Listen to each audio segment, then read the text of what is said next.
5 p.m. We'll call the meeting to order. We'll start with the invocation. Sure, can everybody hear me back there? Sound check. Okay, let's pray. Father, we thank you for this meeting and for every seat that is filled here today. Our prayer is that your will be done through this gathering. Take what we have prepared and multiply our efforts as only you can. Please bless our meeting and all those present as well as those lives we will encounter as we go about our mission of the Hannibal Board of Public Works. In his name we pray, amen. Amen. Say the pledge. I pledge allegiance to the flag of the United States of America and to the republic for which it stands, one nation, under God, indivisible, with liberty and justice for all.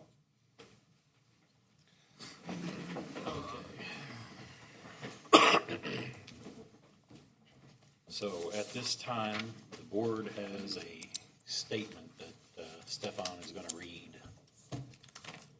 Excuse me while I figure out this mic a little bit. If I'm too loud, please tell me because I tend to project. In an effort to provide the people of Hannibal with the service they expect and deserve, the Hannibal Board of Public Works is continuously working to find and fix issues, whether they're in the field, around homes, in businesses, or in our own internal operations. In July of 2019, an employee voiced concerns about the board's financial processes. We took it seriously and immediately contacted an outside human resources law firm to launch an investigation. We also notified the Hannibal Police Department, who launched a second independent personnel investigation. The police department concluded their review without any recommendation of criminal charges against anyone.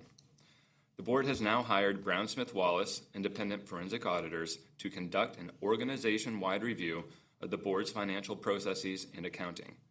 As a publicly owned utility, the board will openly share any results of this review with the public in accordance with employee confidentiality rules and state and federal laws. As always, we are here to serve our ratepayers with safe, reliable, and affordable utilities to the best of our ability. We truly appreciate your patience as we work through this process. Thanks, Stefan. Okay, we'll move on to the consent agenda, minutes and payrolls and claims. Do I hear a motion? I'll make a motion. Accept the minutes from July 15th, 17th, 2019, August 16th, 2019. Do I hear a second? Second. All those in favor? Aye. All right. Now we have comments from the audience, and we have one person. Mr. Lang? Yes, thank you. Thank you.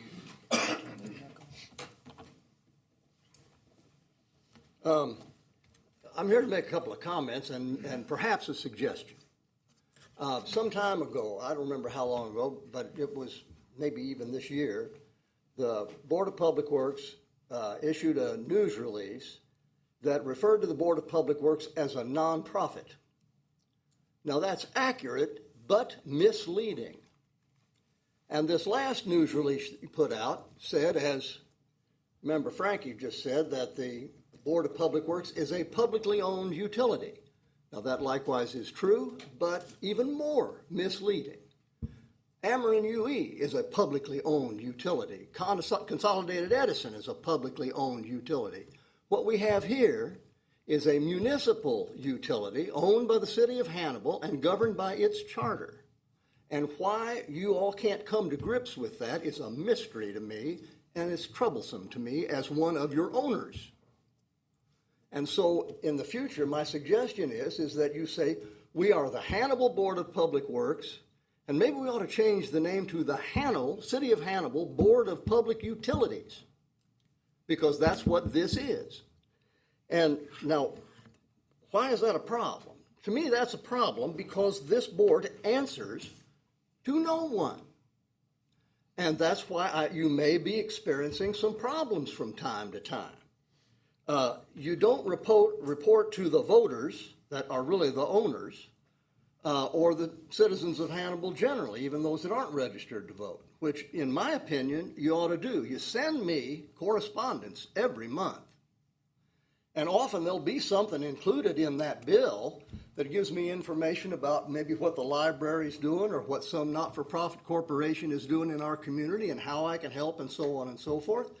And as I told a matter of fact, several of the past general managers, I see no reason why you can't, in July or August, send me a communication that tells me how we did last year. And if we're encountering problems, what's that nature and what can we all do to maybe give you some support? Now, fiscally, you four individuals are supposed to set the rates for the electric, water, and wastewater utilities of this city. And that's one thing that is set out specifically in the charter. It says you're to manage the utilities that the city owns, but it specifically says you all are to set rates. But it has come to pass here in the last, I don't know how many years, that you hire someone to do that. I'd rather not pay for that. I'd rather you all do it.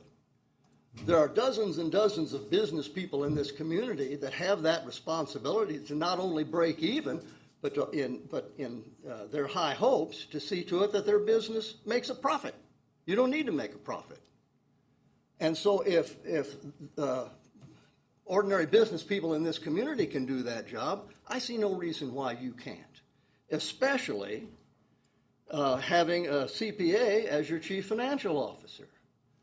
I'm sure that he's appropriately paid, and every contact I've had with him has been most forthcoming. But I have to find out what I need to find out one question at a time. And I would rather just have it all laid out for me. And so if somebody asks me a question about the Board of Public Works, I can give them an answer based on information I've got directly from the Board of Public Works. You also have an auditing company that audits this enterprise once a year. And there are a whole raft of CPAs there. And we have to pay for those, but of course that's a constitutional and a charter requirement, and a good thing.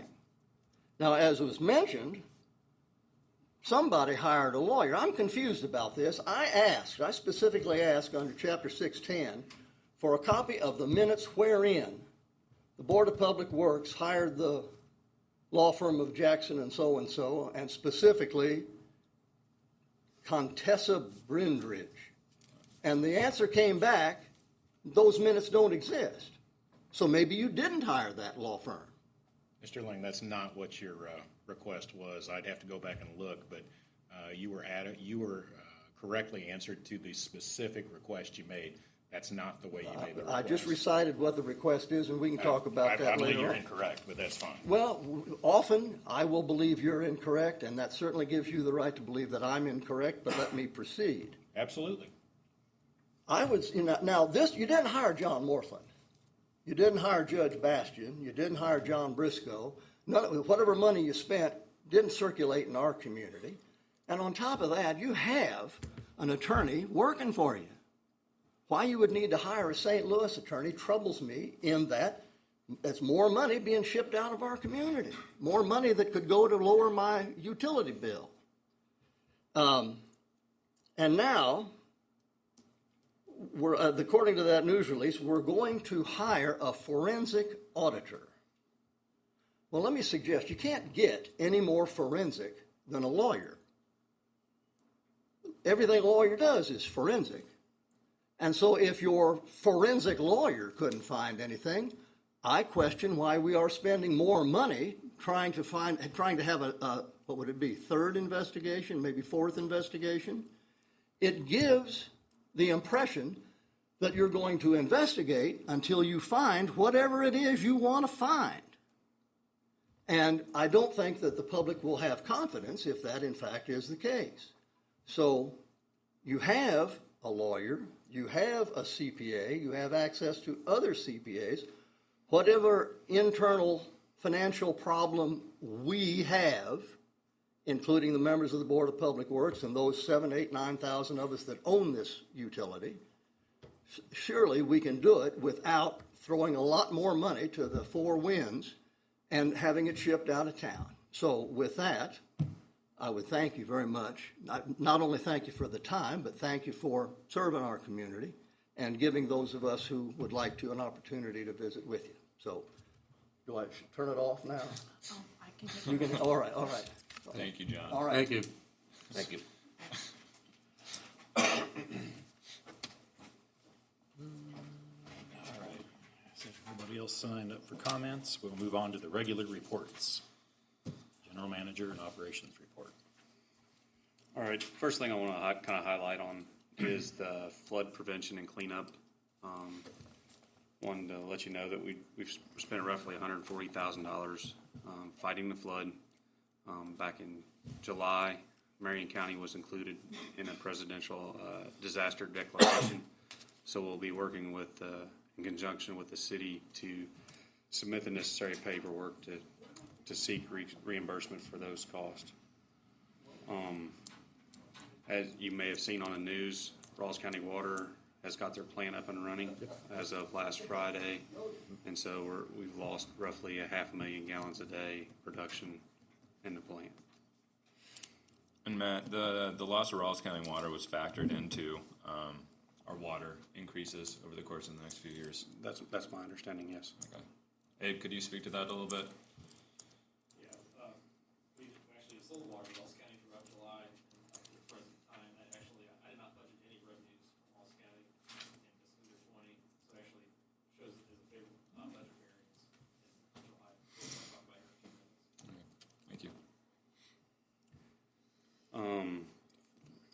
On personnel-wise, 4 new people were hired or came to work in the last month. One was to replace a second shift operator at the water plant who left for other employment, and then 2 new people were hired to the sewer crew, as well as a third person that replaced a person that retired back in June. So now that crew's fully staffed and moving along. Electrically, we had several outages resulting from storms or lightning strikes. You can see the list here in the packet. We're continuing to work with Mr. Mulhern on the development of his subdivision and getting the electrical system installed there. The water distribution side, we had 5 water main breaks that were repaired, the largest of which was along West Ely, where it actually buckled the pavement. Our 6-inch main had fractured there. Sewer collection, as I mentioned, with the additional staff coming on board, they were able to continue raising manholes. During the month of July, they raised roughly 40 manholes. That still leaves us about 225 to raise. So Is that a warm weather only activity? it has been just for pouring concrete. Okay. The intent would be to work through maybe next week, this year, raising manholes, go back, do some repairs and stuff that we found through our other activities this summer, and then if weather allows this fall, that we would go ahead and maybe be able to jump back in and do some. Everywhere I go and I see a round concrete hole with the manhole, I think of you and your machine and how smooth it is when I drive over it. So that thing works pretty good. We tried to focus on some of the areas that were the higher traffic, like the Fulton Avenues, the Munger Lane, Pleasant Street, anywhere where we had to reduce it to 1 lane prior to school starting again. So, water treatment plant, we were able to get in and clean the pump house. That's something we typically do the end of March, 1st of April, but due to the high water we had, we were unable to do that. So about the mid part of July, we were able to get in and clean all the mud out of the intake and the pump house itself. And they also had some failures on some check valves on the raw water pumps that pump the water from the river to the water plant. And so the first of the new style valve was received and installed, and we're working on fine tuning that. The other 2 valves should be in shortly. The wastewater plant, we started to see our flows come down. I mean, again, we've been in flood conditions since roughly the 15th of March. And so July was the first month that we dropped below flood stage. And so that's reflected in the flows going through the plant. Modification to our MPDS permit was public noticed, and no comments received as far as I know.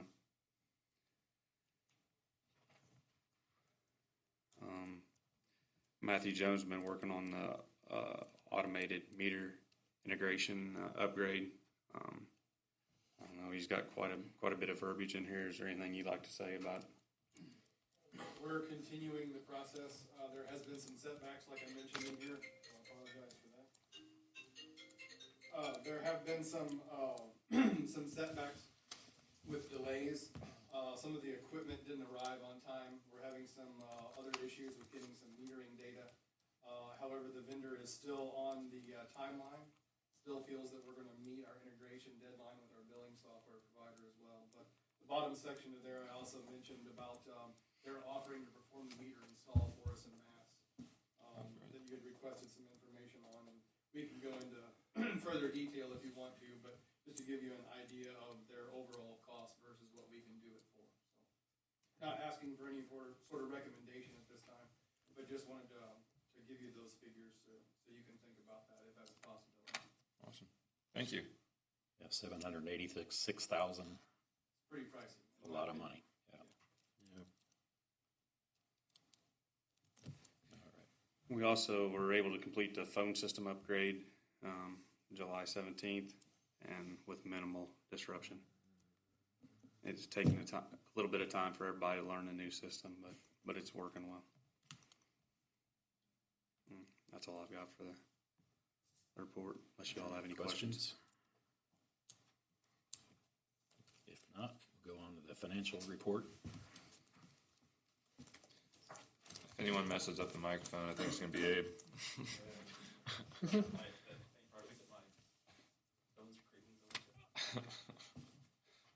good. I'm good. Yep. I guess Mr. Ling would have had to be here last month to know how the utility was doing for the year. Yeah, he separately requested that information. I provided it to him earlier. As if I didn't sound nasally and tinny enough. I've given 62 of these reports now. This is my first one, of course, in the echo chamber here, so bear with me. Luckily, this was a pretty short report this month, due to July, of course, being the first month of the new fiscal year. First page of your financial packet is the balance sheet. Restricted cash decreased and debt decreased due to the early payoff of the PWSD number 1 escrow agreement, as well as making semi-annual payments on some of our other debt issues. There were no other major changes on the balance sheet. The next page back is current month actual compared to budget. July was a very good financial start to the new fiscal year, with company-wide net income about $201,000 more than budgeted. Unit sales were down about 2% from last year in the electric fund, about flat in the water fund, and down about 7% in the sewer fund. Net income in the electric fund was very close to budget. Like you might see there, we're within $2,000 net income compared to budget on about a $2 million-ish revenue month. The water fund results reflect a one-time gain of about $66,000 on the discounted early payoff of the PWSD number 1 escrow agreement, as well as higher than budgeted sales to PWSD number 1. Like I mentioned a few minutes ago, when I created this budget, I assumed that we would not sell any gallons to Ross County this fiscal year. And of course, it turned out that we did sell them some gallons in July 2019, up through just in the recent present days. Of course, we did not expect that to continue in any significant regards. That one-time gain, of course, was the win-win-win situation that we had where Ross County reached out to us for a negotiated discounted early payoff of their escrow agreement. So it was, of course, that was unbudgeted. It was kind of a late-breaking positive event. Hey, the Yes, sir. 7% variance in sewer, I mean, that's kind of a medium-sized variance. Any idea what that might be about? I would have to look more specifically customer by customer to see if that was maybe one of our large industrial customers. General Mills would be able to swing that. They could definitely swing that, and it depends on their product mix over there, what they're moving through. With water sales being pretty flat, sewer dipping down, I would think it would be something like that. It's more of a product specific. Okay. They have some different, obviously different billing structures, mechanisms based on product water versus what goes down the drain type of thing. Gotcha. I'd have to analyze that more fully. where was I at? Current month actually compared to the same month last year. Company-wide net income in July was about $314,000 higher than the same month last year. This is driven by a combination of lower purchase power costs in the electric fund. Last year I had to sadly talk about higher purchase power costs. At least for the month of July we saw that reverse based on the MISO marketplace pricing. So driven by lower purchase power costs, as well as the higher revenues in the water fund we just talked about, and lower expenses in the sewer fund. Of course, July being the first and only month of the fiscal year so far. Month to date is the same as year to date. Of course, it's obviously a great financial start to the fiscal year. Of course, 1 month out of 12 doesn't make a trend yet. And like I pointed out, much of the positive results are being driven by one-time events in the water fund that just kind of pay off and get 1 month of gallons we didn't expect to sell.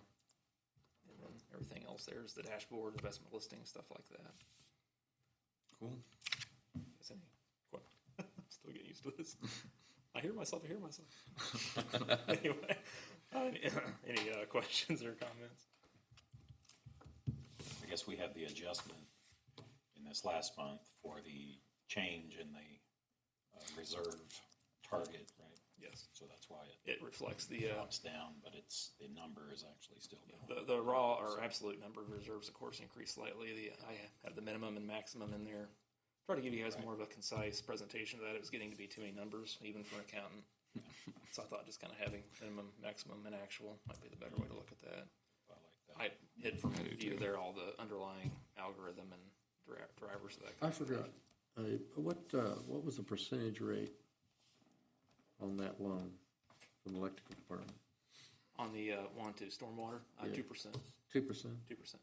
Yep, I'll make, and of course they're charging interest, and I'll make a transfer of the interest just to wipe out that accrual for the interest. Yeah. But here in a few minutes, I'll ask you to defer the principal payment down the road a little bit. Thank you, Abe. Yep. Thanks a lot. Yes, thank you. Okay. On to the projects report. The contractor at the water plant's making pretty good progress, as you can see from the aerial photo over here on the wall. They were able to complete the walls on the new transfer well and also pour the deck on the new transfer well. This photo was taken first part of August, so there's been a great deal of progress made since then. It's now backfilled the majority of the way. They're working on extending the pad, the building pad up to the north. The tanks that house the bulk sodium hypochlorite have now been removed, and they're working on the foundation around the south side of that containment area. The transfer well did pass the only test that was required of it, and they filled it with water for 7 days, monitored to make sure there was no leaks or anything. They had to do that before they backfilled it. So all in all, they're running a little behind due to some weather. I mean, the rain last week and this week, it's kind of slowed some of the progress, but they're still making pretty good headway. They know the ultimate completion date, and so they're making necessary changes in order to meet that. So, Well, how far do you think you're behind? 5-6 days, maybe? by their last schedule that we got about the 1st of August, it showed about 20, but that was before they started altering different things to try to get them back on schedule. You said the tanks were in, right? They are. Do you know where there's a stored at? Yeah. Where are they keeping those at? New London. They're at Is it possible to look at them? You can see them from the highway, right? Whereabouts? where that auction house is. They're on, okay. on the east side of the highway. I got you. Okay. Yeah, if you need in there, let me know and we can go look at them. Sure. Yep. They came in about the time they were pouring the deck on the top of the transfer well there. So I was just curious why New London was chosen as the storage site for those. the contractor doing the excavation It's up to them. for this project, he owned that location. Okay. And when the contractor was looking for a place to store it, he was talking with him, and that's why that location was selected. Okay. Plus, it was easy in, easy out with a semi truck and long trailer. So Sure. Fair enough. Engineers sent out a solicitation of quotes for the GAC product itself. Those are due back by the 6th of September, so we'll have a price at the next board meeting of what that material cost will be. The Warren Barrett tank repaint, this is something that the contractor started back in April. He was essentially done with it about the 1st of July. Because of some weather delays, they couldn't get everything painted. Talking with the engineer just today, there's a few punch list items that we're going to wait till later this fall to reseed some grass and make sure the grass gets established and whatnot. But tank's been back in operation since approximately the last board meeting. So, as part of the manhole raising project and whatnot, we worked on some of the manholes down in the downtown area, South Main, south of Bear Creek area, anything that would flood. We wanted to get a bolted gasketed lid installed on those manholes to prevent I&I from coming in during the flood conditions. This is something we had initially planned on doing last fall, but due to the high river and then, ground being frozen in the high river this spring, we've been unable to do. So the crew was able to get down there, and during the month of July alone, they cut and replaced 11 manholes. They've since done some more in August as well. So. How many total are there to do in that area with that concern? Ballpark. I think there's roughly 40, but that's the manholes that are in the street where we're going to use this machine and cut them and raise them. And then there's the ones that are located in the off-paved areas where we've got the chimney sections. We poured them in the warehouse this past winter. They're sitting out here behind the warehouse. It's just been too wet to get back out there and actually do the installation. So that's something we can do in the coming months. So. Also, I have a meeting here with MDNR on Thursday to discuss the progress we've made in this project area over the past roughly 7 years. And how we plan to move forward with this project. Ultimately, we'd like to see them agree to, if we get to where we don't have to open a bypass at a 27-foot river or whatever, some end game, because the way it is right now, we keep having higher and higher rivers. Where do you stop? And right now, in the past, we'd probably opened it roughly 23 and a half, 24 feet. This past spring, we didn't have to open it until the river got to approximately 25 feet. So we saw a lot of progress. We're hoping with the rehabilitation of some of these manholes that we'll see additional progress as well. So. Well, I hope we don't have to test them too soon. I hope not either, but they seem to be coming pairs at least. So, Surrey Hills area, we were able to get out and do some measurements that MECO had requested us to do. We're also able to do some follow-up to some TV work that was done in the area. We had to do some root cutting, and we finally got an 18-inch root cutter in, and we're able to do that. Stormwater-wise, Well, now so they gave you a report on capacity. Mm-hmm. Are they adequate then? it was that they were looking at some, maybe there's two parallel sewer lines on a portion of St. Mary's Avenue, and they were looking at if there's, maybe we can connect those, divert some of the flow from the high flow line to the line that doesn't have as much on it during periods of high flow. And so they wanted us to go back out and verify pipe diameters and make sure there wasn't a cross connection there between those two sewer lines. There turned out to be one. So we're going to provide them that information and let them look at their calculations again and see if they have any additional recommendations that need to be made moving forward. So, But they didn't recommend replacing anything with bigger not at diameter? this point. Okay, good. Stormwater side, we had back-to-back days with meetings with Black and Veatch, August 13th and 14th. We went over the billing process with staff to try to hammer out that process. Also, there's a couple different ways that we can do the billing, and so we wanted to make sure we had all the questions out there. Right now, between us and Black & Veatch, we're trying to chase down some loose ends so that we know all the information we need to know, so we can make a decision on the billing when the time comes. Did Andrea make it into those? She did. So, and then the other portion of those meetings was the credits in the appeals process. What would we like to see? And again, we came up with a list of questions that we're both presently running down. And that's all contingent then on the rate structure we decide on too. Mm-hmm. So there's an opportunity that might even be null and void anyways, maybe. We've always talked about a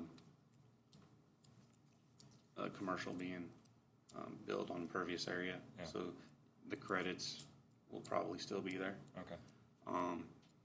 As far as the appeals process, you've got to have that, because if for some reason somebody's is grossly overestimated or whatnot, they got to have a course of action to come in and contest that. So we can expect if they're grossly underestimated, they're not going to be appealing it.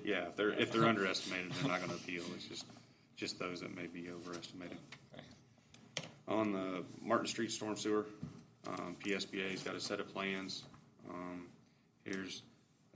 They've marked them pre-final. Just they're ready to go out to bid. We just have to change some dates and whatnot on them. We got the specifications the same, so just want to pass along that they're completed and ready to go. On North Street, we were able to get in there August 9th, and much to our surprise, there was not really a structural failure where the wall was blown out or anything. The conduit itself is in pretty good shape. What it's looked like has happened is the walls and ceiling have lifted off the floor, so there's cracks along the bottoms on both sides, and we believe that's where the water is exiting and coming to the surface. So Michael Pearl with PSBA came down and went through the conduit last Thursday, and so they're currently working on potential solutions. So cost estimates that we'll bring to you and request a recommendation, or provide a recommendation and request approval moving forward. So it's a sticky situation. I mean, it's not a good situation. There's no way to sugarcoat it, but finding out and knowing what we know now, it probably broke in one of the better ways to break. Yeah, I mean, it doesn't maybe necessitate a wholesale change. Okay. That's one of the things Michael's going to look at is if we go in and we have to pour a new floor in it or whatnot to make the repair, does that decrease the capacity in such a way that it actually causes us problems further upstream? Okay. If there are modifications made to the levee, we may want to replace that section that's under the levee anyway. So these are all things that we have to take into account. So was this all designed and implemented when the levee was built, or does some of this predate that? The actual North Street storm sewer predates the levee. Okay. The only section that they replaced when they did the levee was maybe 50 or 60 feet right there adjacent to the gate well. Okay. The gate well in the middle of the levee, Yep. and 30 feet each side. Okay. They built a new concrete box culvert Okay. that tied into the existing stone archway. Okay. They then went in and lined the inside of the stone archway to try to seal it up as best they could. Okay. So best case scenario, they just seal the cracks and Yep. you're good to go. We may have to, we're still going to have to dig up the street. Then There may be backfill. some voids. Yeah. We may be required to dig up the street to provide some additional weight on top of it. We may have to pour concrete over it to help hold it down to seal the joint too. So, But as the lay of the land is now, it's pretty good news. Mhm. Yeah. Cool. Awesome. Good job. that's a lot. Questions? All right. We'll move on to old business, stormwater repayment, principal deferment.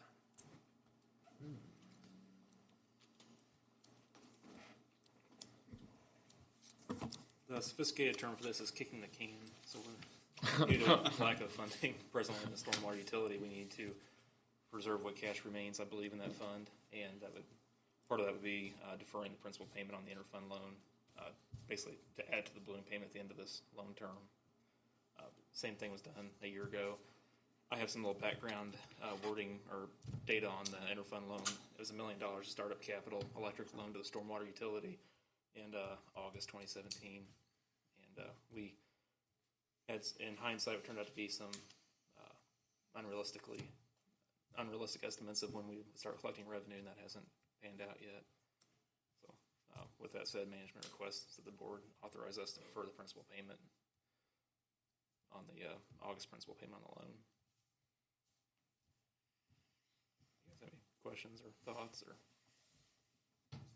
Thanks for keeping us updated. I wish it was happier news. So, We probably need a motion and a do I hear a vote motion type of to thing. I'll make a motion to defer the August principal payment? And a second? I'll second. All those in favor? Aye. Thank you. Get 4 ayes. All right. Abe, I have a question. When is our bond payment due? The one we just did. Oh, that kicks off a year and a half after issuance. I don't know the exact, there was like 18 months there, Steve. Okay. All right. July of 2021. I have to get back to you on my, I can't remember if it's January or July payment. It was a ways out in the future. Gotcha. All right, next up, private sewer letter. Matt? This is a letter that we send out yearly, at the direction of the board. It was something that came to light, after an issue in the Sherwood Estates subdivision where we had went out, assisted them in getting the sewer main open, sent them a bill, and they didn't want to pay because they didn't know they were on a private sewer. They were paying a Hannibal Board of Public Works sewer bill, and so they thought we should take care of the sewer main. At the time, the board in place had directed us to send a letter out informing these tenants or property owners that they were indeed on a private sewer main. We cannot assist them in clearing that main if they have problems, and if they want to learn about how they can become on or get onto the public main, to call us and ask questions, and we'd be happy to help them. I got a question. I do too. In Mr. Mulhern's subdivision, are we gonna have any of that? It's going to be public main. It's all gonna be public? Yes. Good. Off the top of your head, do you know when the board of directors decided to pursue this path? Not off the top. 4 I years remember ago. us discussing it. We made clear that we can't work on anything that is not ours and that we don't have. It predates you the all. approval to go on there, so.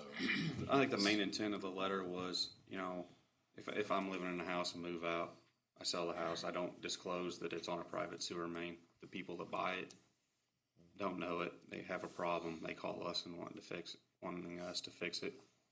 When we can't fix it, they're mad. And so the intent with the yearly letter is to hopefully catch those people that don't know and inform them. Because some of these places are rentals. And so maybe the landlord doesn't tell them, or. Yeah, not to speak for council or anything, but this seems like a good opportunity for us to work together and maybe work out some sort of deal to where there has to be some sort of seller disclosure on it, because it doesn't seem fair that you don't know you have a private sewer line, and then when you get backed up stuff in your basement, that we can't come help you. So, just throwing that out there, guys. So I just wanted to bring it to your attention. I think We this try to send educates it out people, every August. And a lot of these have homeowners associations, or did when they built the thing, and then 40 years later, there's not much left of it. So I know with the Sherwood Estates subdivision, we were contracted, or we had an agreement with the original developer of it to maintain the sewer system, but something happened with that relationship, and we've got documentation where we're, not supposed to go out there, so.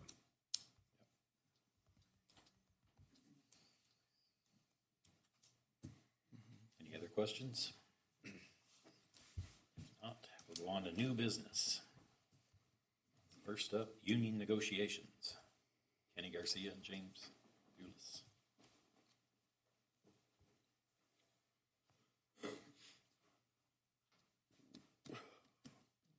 Good afternoon.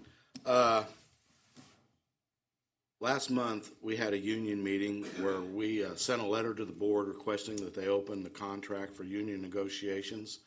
But at that time, we were dealing with a different general manager, and we would like to know from the board what your intentions are with that. As a rule, the last general manager, Mr. Stevens, waited to the very last moment to even address us, and we're not comfortable with that. We was hoping with a new board that we'd get this thing done before Christmas. When our contract is up December 31st, we'd like to have this thing done by November. And I think if we just sat down and had a couple meetings, I mean, I've negotiated with many boards over the years, and there was never contention. I never understood why Mr. Stevenson never really wanted to talk to his own employees. But after he'd been here for 9 years and he didn't know most of our names, I understood why. But we would like to see that process not get tied down by the things that are going on right now. That one doesn't have nothing to do with the other. The employees are kind of in a state of confusion right now. None of you has addressed the employees. So right now you hear the most remarkable things out there. And we just need a little leadership from you all. And we'd like to proceed with this. And I thought it'd be best if we came and talked to you face to face. Nothing contentious. We just want to get on clear dialogue of ideas and what our concerns are and what your concerns are. Kenny, can I ask something? Sure. Would you mind coming back and giving us this update until contract is signed? On a monthly basis, make this a recurring thing? At the board meeting? However you feel more comfortable. Oh, however you feel. I've been here 38 years. I'm comfortable with any of it. Okay, yeah, at a board meeting, that'd be great. Yeah. I mean, what do you want from me? You're the people's representative. You're the employee's representative. So, Well, I'm the oldest guy here, so. I want to hear whatever you think we need to hear. I mean, very truthfully. Yes. As you said, There is some things you need to hear, but I don't think this is the place. Okay. And I trust your discretion on that. Well. I'd appreciate an ongoing dialogue, and I'm glad you came today. Okay. I just wanted to say that so everybody would know how we feel. Yeah. We're not disgruntled or anything like that. We would be if it got to the level that Mr. Stevenson made it. Have you been in contact with Mr. Lowenbaugh? I have not heard from Lowenbaum. From him yet? Is he going to handle? See, we don't even know. Is Mike going to handle it? Then that's fine. I have no problems with Mr. Will Lowenbaum. probably be the case. You know. But, we are kind of regrouping here. I'm not going to. I will say that Bob always said that, his philosophy was that starting early doesn't accomplish a lot. Okay, so it accomplishes and getting until it you done. get the deadline, then the deadline sort of forces the hard discussions and the compromises that go with that. So yeah, that's where that was coming from. But if we want to start a little sooner, we can talk about that, and I have no problem with that. So I would probably say we'll continue to. Well, the biggest problem with that, as far as Bob Stevenson's power was controlling the flow of information, so he could end it right then and there. 1-2 meetings, I'm done. We're talking. We never really talked. I never talked to a board member during negotiations. How's that possible? How can you negotiate when the advocate for your people never meets with the board? Only a lawyer. I get to talk to the lawyer. I don't know that the lawyer said what I wanted him to say or passed on as passionately as I can. You know, I want to be an advocate for my people. I don't believe that your hired lawyer is an advocate for my people. That's ridiculous. And you could not talk to Your Bob guy Stevens. is the advocate for your side. Huh? So, I mean, your guy is the advocate.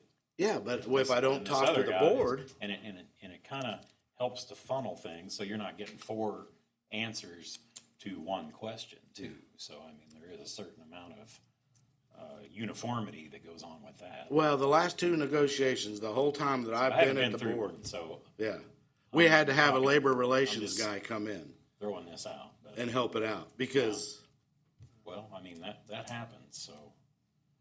And maybe, let's hope that it doesn't. well, I've been Let's here hope since that it goes- 1983, and those are the only 2 negotiations And in I terms ever seen it happen. In terms of talking to your people, I think just a day or 2 ago, I offered to Matt, to be, to come and talk to people Yeah, well, that needs to if be he done. feels that it's necessary. But Yeah, there's a lot of confusion but, out there right now. that's not up to me. I mean, a lot of general policies have manager now. changed, and nobody knows why. The employees feel like they're being punished for something they had nothing to do with. You know, why? Well, Well, you can't ask why when the necessarily look at supervisors changes in don't policy know as more than I punishment- do. as I punishment. don't care about the policies. Do what you want with them. I wouldn't look at them as punishment, But yeah, I don't. but I know what you're saying. The board has rights. I understand that. But a lot of the younger people don't understand that. Well, thanks for being the surrogate. Well, somebody has to. Thank you for listening. Absolutely. You got anything, James? No, You're just here to. pretty well covered it. Right on. Okay. Good enough. We're learning too. All right, next up, Catalyst Communications Contract Ratification.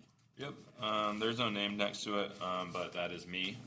This is just a ratification of a contract with our media consultants to provide expertise in areas that we are not commonly versed in.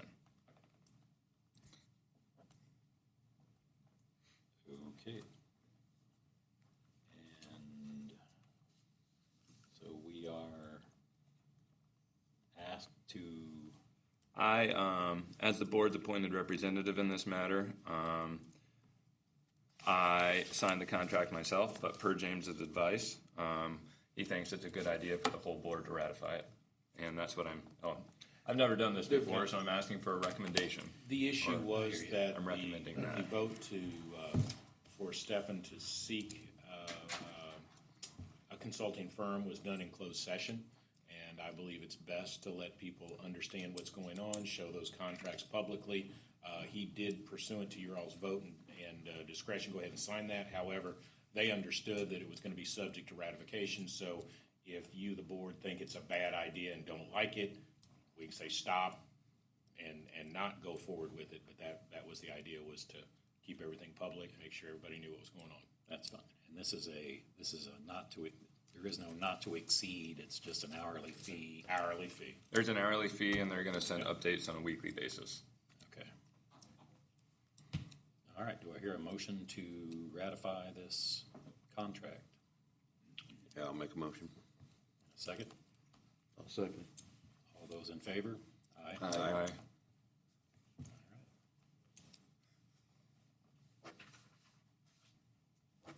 Next up, Brown Smith Wallace LLP contract ratification. Similar, Exact same situation. Yep. Only this is the accounting firm. right. All right, do I hear a motion to ratify the forensic accountant contract? I'll make a motion, we retain Brown, Smith, and Wallace for the contract. And do I hear a second? Yeah, I'll second that. All those in favor? Aye. All right.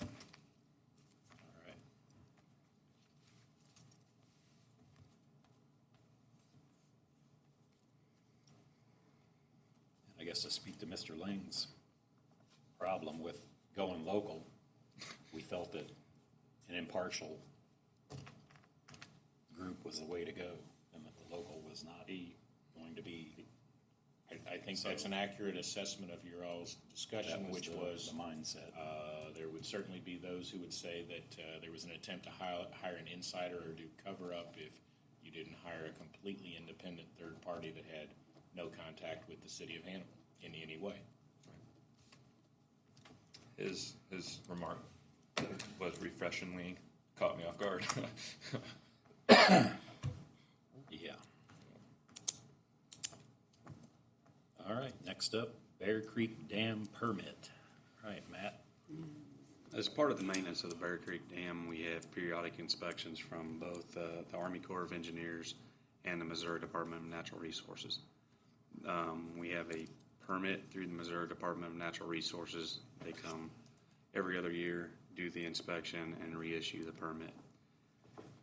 Only this last inspection, we went out and looked at the overflow, which is located out off Highway HH, and based upon the plans that they had and the field observations, they noticed that it wasn't built to what the as constructed drawings were provided to us.